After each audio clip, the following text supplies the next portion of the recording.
Welcome to Lecture 1.2, Conditional Statements, Converse, Contrapositive, and Inverse. Recall from Lecture 1.1, conditional statement includes P and Q, where P is the antecedent, hypothesis, or premise. Q is the consequent or conclusion, and they are connected by the logical connective right arrow, which means implies or if then. Always remember that the implication P implies Q is only false when the premise is true while the conclusion is false. The third scenario wherein we have the combination false true, where our P is false and our Q is true, that is what we call a vacuously true implication. That happens when the hypothesis is not satisfied, but the conclusion is true. So that is just accepted as true. So we call that as vacuously true. In this lecture video, we'll discuss about the three other related forms of the implication or conditional statement P implies Q. We have the converse, Q implies P. We just interchange P and Q. And then we have the contrapositive. This is not Q implies not P. So we negate the Q and then it implies the negation of P. And then for the inverse, not P implies not Q. Let us show the truth table for the four forms. First, we have the original implication. So that is true, false, true, true. Next, the converse. Take note that P and Q are interchanged here. So there will be different truth values for the combination true, false, and false, true. Because this one, Q implies P already. For the original implication, we have true, false, true, true. And then for the converse, we have true, true, false, true. So they are not logically equivalent because they have different truth values. Next, we have the contrapositive. For the contrapositive, this is not Q implies not P. So take a look at the not P and not Q on the table. So your direction should be from right to left, from not Q to not P. Okay, the first one, false, false is true. True, false is false. False, true is true. And true, true is true. What can we say about the truth values of the contrapositive? It is the same as the truth table or truth values for the original implication. It has true, false, true, true. Next, we have the inverse. For the inverse, not P implies not Q. So we have true, true, false, true. We have the following remarks. Again, the implication and its contrapositive have the same truth values, or meaning to say they are logically equivalent. And also, evidently, P implies Q and Q implies P, the converse, are not the same as they have different truth tables and they do not always have the same truth values. So be careful with that. P implies Q is different from Q implies P. Example 1, find the converse, contrapositive, and inverse of the following propositions and the truth value of each. Original statement, if February has 30 days, then 50 divided by 5 is odd. First, let us use the propositional variables P and Q to represent the individual propositions. P, February has 30 days. Q, 50 divided by 5 is odd. Let us now form the converse. For the converse, we're just going to interchange P and Q. Q will go first. If 50 divided by 5 is odd, then February has 30 days. So that is the converse. And the next, let's have the contrapositive. If 50 divided by 5 is not odd, then February does not have 30 days. So just going to negate the Q and the P from the converse. So that's the contrapositive. And then last, we have the inverse. You're just going to negate the P and Q on the original implication. If February does not have 30 days, then 50 divided by 5 is not odd. Okay, now that we have already formed the converse, contrapositive, and inverse, let us now have the truth table. For the truth table, we have P is false. Of course, February has 30 days, that's false. And then for the Q, 50 divided by 5 is odd, that is also false. So if both P and Q are false, the implication P implies Q will be logically true. Because take note, you are forming a scenario here, and then both are false. Logically, that will be true. And then for the converse, since Q and P are both false, Q implies P will be true. And then next for the contrapositive, it's up to you if you will look at the not Q and not P. Take note that both are true, so the contrapositive is true. But since you have previously established that the implication is logically equivalent to its contrapositive, you can just copy the truth value of the original implication for the contrapositive. And then for the inverse, not P implies not Q, so that both are true. So the inverse is also true.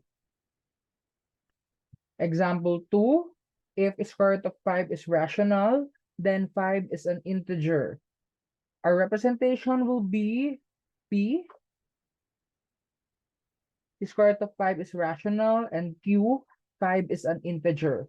Let us now form the converse. If 5 is an integer, then square root of 5 is rational. For the contrapositive, if 5 is not an integer, then square root of 5 is irrational.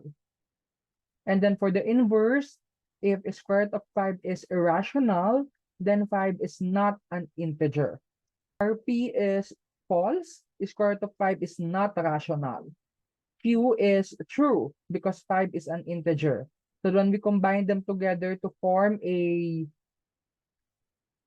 implication wherein the hypothesis is false but the conclusion is true, so that will be true. This one is vacuously true. And then for the converse is false because you have here a true hypothesis. Q is true, but the conclusion is false. So true implies false will be false. And then for the contrapositive, so that is true, and the inverse false. Example 3, the sum of 8 and 1 is even if square root of 64 is positive.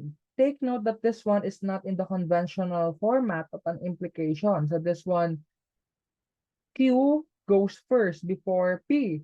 The conclusion goes first before the hypothesis or the antecedent.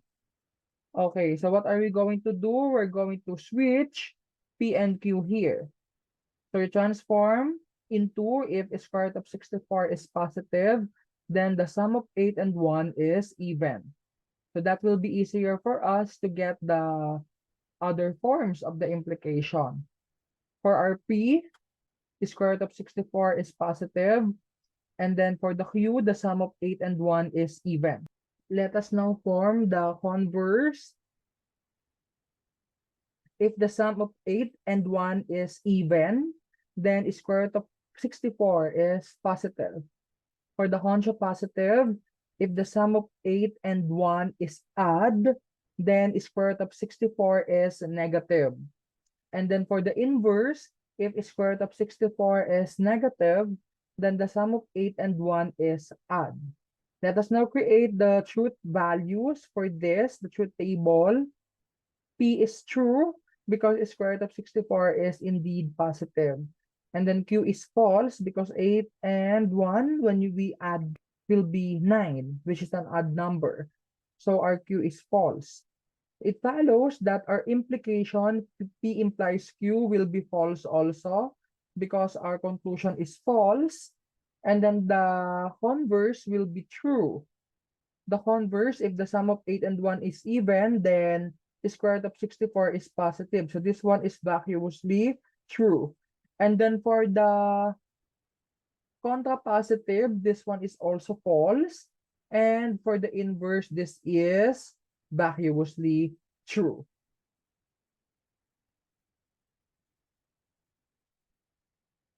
Example 4, if a square has 3 sides, then a triangle has 4 sides. P, a square has 3 sides, and then Q, a triangle has 4 sides. Let us now form the converse. If a triangle has 4 sides, then a square has 3 sides. Next, contrapositive. If a triangle doesn't have 4 sides, then a square doesn't have 3 sides. And then for the inverse, if a square doesn't have 3 sides, then a triangle doesn't have 4 sides. Okay, now, before we reveal the truth table, what can you say about P and Q? So what are the truth values of each? For the P, a square has 3 sides, that is false. And then the Q, a triangle has 4 sides, that is also false. This is the truth table for our statements. P and Q are both false, so that their negations, not P and not Q, will be true as well. And then P implies Q, we have false P and false Q, that will be logically true. For the converse, that is also true because false Q implies false P is true. And then for the contrapositive, we have true, and then for the inverse, that will be also true. Next example,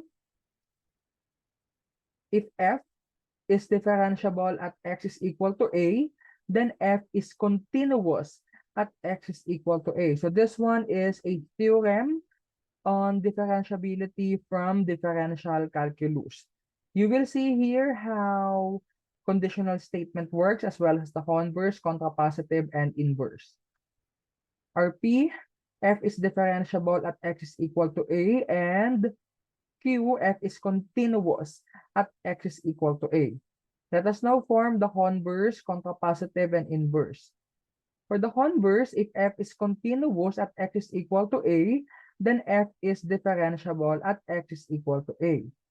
For the contrapositive, if f is not continuous at x is equal to a, then f is not differentiable at x is equal to a.